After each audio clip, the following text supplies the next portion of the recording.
Hi, and welcome back to Travels with Maymay. Today's episode will cover the Acropolis. In addition to visiting the Acropolis Hill, which is not dog-friendly, we will also went to two other vantage points of the Acropolis which are arguably better and dog-friendly. See the timestamps.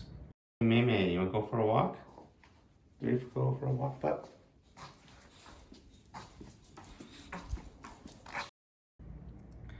The Acropolis itself.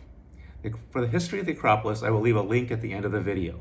One should not expect the buildings to be in good condition, of course, since they are over 2,000 years old, and when the Venetians were fighting the Turks stored gunpowder in the Parthenon, from what I read, and one can easily imagine how the Venetian shelling could have caused that large explosion that destroyed much of the Parthenon.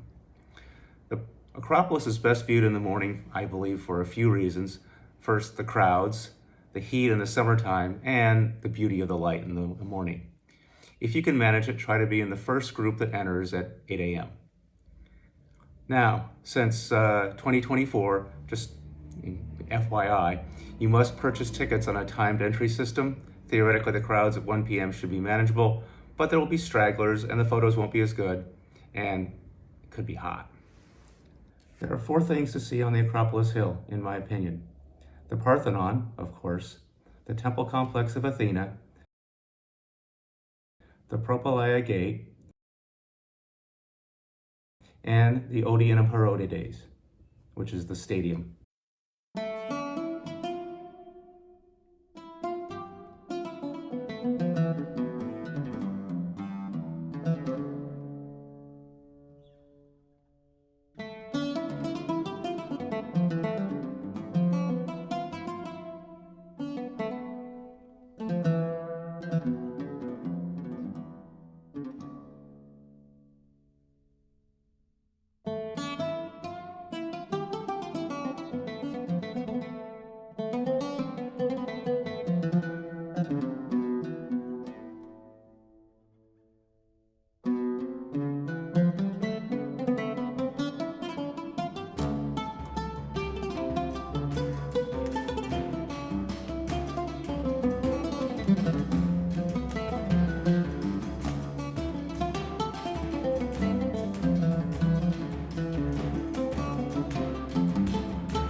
Most tourists never visit the other areas where you can see the Acropolis, including, in my opinion, the best view of all.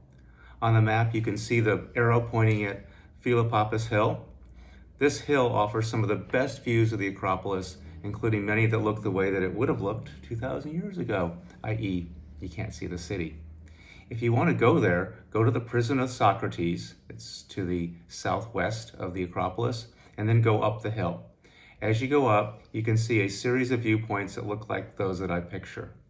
I think these views are the best that I've found, and I strongly recommend them. In addition, they're dog-friendly, require no entrance ticket, and are free.